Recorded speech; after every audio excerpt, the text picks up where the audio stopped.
Micol di Segni, South Africa beats Italy. Under the bright lights of the EFC cage, the tension was so thick, you could almost feel it pressing down on the arena. The crowd's noise rose and fell like waves, a restless ocean of anticipation. Two fighters stood ready to make their mark. Shana Power, the South African powerhouse with a fierce reputation for aggressive striking, and Micol di Segni, the gritty Italian warrior known for technical precision and refusal to back down. The referee gave the final instructions. Gloves touched, the bell rang, and just like that, the fight was on. Shana wasted no time claiming the center of the cage, her stance low, shoulders rolling, eyes locked onto her opponent. Micol circled cautiously, testing distance with light feints and a probing jab, trying to read the rhythm of her opponent. But Shana's body language made one thing clear. She wasn't here to play a cautious waiting game. She was here to dictate the pace. The opening exchange Here in Sun City, they're chanting Shana. She got the most elbow in the exchange as they broke. The biggest response of anybody on this card during weigh-ins and during this event has been from Shana Power. How's that takedown defense from Micol di Segni? Extremely durable is Micol di Segni. She makes fights ugly. Both landing a good elbow over the top. Exchanges were crisp. Micol flicked out her jab, landing one cleanly on Shana's guard. But Shana answered with a thudding inside leg kick that made the sound of shin-on-flesh echo through the venue. The crowd reacted instantly, a sharp reminder that every strike here counted. 30 seconds in, the feeling-out phase began to fade. Shana stepped in behind a stiff 1-2 combination, the right hand snapping Micol's head back. Micol absorbed it well, but Shana pressed forward, following with a looping left hook that grazed the temple. Micol countered with a short right hand that connected flush. And for a moment, the momentum hung in the balance. The two engaged in a brief clinch against the fence. Micol worked the pummel for underhooks, trying to control Shana's posture, but Shana, using her physical strength, muscled her way into a better position and ripped a knee to the body. Micol grimaced but quickly shifted her hips to break free, circling out and resetting in open space. As the round progressed, Shana's pressure was relentless. She cut off angles, forcing Micol toward the cage wall again and again. Micol's footwork was sharp, but every time she tried to escape laterally, Shana was there to intercept her path with a jab or a thudding low kick. You could see 1-0 in their professional career. Obviously don't. Big overhand by that Power. was a big overhand right. But Micol di Segni, hands are up high, defense is up. You know, I think it's incredible what women's MMA means. Micol starting to feel the damage, her lead leg reddening from the repeated punishment. With just over a minute left in the first, Shana found her moment. She feinted high, drawing Micol's guard up, then cracked with a heavy right cross down the middle. The crowd gasped as Micol staggered backward. Shana surged forward with a flurry. Left hook, right hand. Another left hook, all forcing Micol onto the cage. But Micol, showing the toughness she's known for, clinched and slowed the assault. She dug in a short elbow in the clinch before the referee separated them. The bell to end the round rang shortly after, and as the fighters returned to their corners, it was clear Shana had set the tone.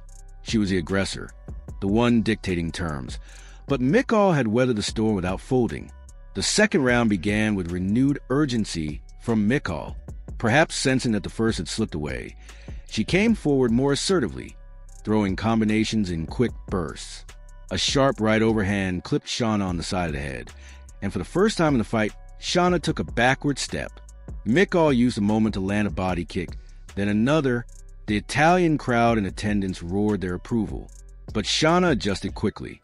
She slowed Micol's momentum with a brutal low kick. All the angles, really hitting the angles. She's picking her apart from the outside here, closes the gap, lands some good clean shots, and it's definitely frustrating to Segni. She just can't get within range. She's going to have to do something drastic to do that, I think. Well, she has to get a clinch and she has to get in close, but Shana Power. Big shot by Power. Another big shot, Shana. That buckled her opponent's leg for a split second. Then she stepped in with a jab that set up a clean right hand over the top. You could hear the pop of leather on skin. Midway through the round, the fight went into the clinch again. This time, Micol tried to turn it into her advantage, pressing Shana against cage. She worked short knees to the thigh and tried to sneak in elbows inside the tight space. Shana responded with her own knees to the body, each one driving in like a piston. Both fighters exchanged control positions, their foreheads pressed together, sweat flying under the bright lights. Breaking from the clinch, Shana unleashed a furious combination: jab, cross, hook, low kick. Every strike landed with intent. Micol covered up, absorbing the shots, then fired back with a right uppercut that just missed its target. As the clock ticked under 1 minute, Shana again trapped Micol against the fence, landing a stinging left hook to the ribs. The sound of the impact drew an audible reaction from the front row. Unintentional poke to the eye, possibly. She doesn't seem to look like she's having a problem. I mean, she's squinting a little bit. Yeah, she's telling the referee she can see fine. It's like we're back at it again. Right back to it. Segni Power. This is an eliminator for that women's flyweight championship, the inaugural. Micol tried to circle out, but Shana caught her with a spinning back fist that glanced off the side of the head. The crowd erupted. Round 2 ended with both women still standing, still swinging, still refusing to give an inch. But by now, Micol's leg damage and the cumulative strikes were becoming visible. Her movement had slowed, and her breathing was heavier. The third and final round started with the crowd on their feet, knowing it could all come down to these last 5 minutes. Micol came forward aggressively, throwing a big right hand that partially landed, then immediately tying Shana up in the clinch. She tried for a trip takedown, but Shana's balance held firm. Breaking free, Shana went right back to her bread and butter, heavy leg kicks and sharp boxing combinations. One low kick in particular made Micol wince and switch stances. That was blood in the water for Shana. She went on the attack, hammering the Shana Power is looking for that guillotine though. Incredible defense by Shana Power, setting up the knee. She seems to have all the answers for De Segni right now. But this is where De Segni wants to be. She doesn't want Shana moving on the outside. She wants to make it, I've said it before, kind of an ugly fight. leg of Micol, with 3 more kicks in quick succession. With just over 3 minutes left, Shana connected with a massive right hand that sent Micol stumbling back. The crowd sensed a finish. Shana poured on, a flurry of punches, a knee to the midsection, another hook upstairs. Micol was hurt, but showing incredible grit, firing back just enough to keep the referee from stepping in. The final 2 minutes were a war of attrition. Shana's pressure never stopped. Every time Micol tried to mount an offense, Shana shut it down with counters and leg kicks that landed with a dull, thudding echo. Sweat sprayed from both. Position up, pressed up against the fence.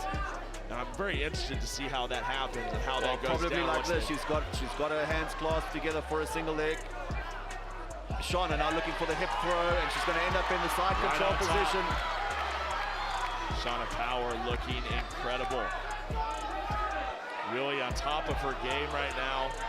Forearm in the face of Micol. Fighters with every punch. In the closing seconds, both women stood toe-to-toe in the center of the cage, trading shots until the final horn. It was a kind of ending that reminded everyone why this sport commands such passion. 2 athletes pushing themselves to the limit, neither willing to quit. When the judges' scorecards were read, the decision was unanimous. The crowd cheered as Shana's hand was raised high in victory. She had outstruck, outworked, and outlasted her opponent in a battle that showcased skill, heart, and unbreakable will. As Micol stood alongside her, both fighters embraced. Respect between warriors who just shared 15 brutal minutes inside the cage. It wasn't just a win for Shana, it was a statement. And for the fans, it was a fight they wouldn't soon forget.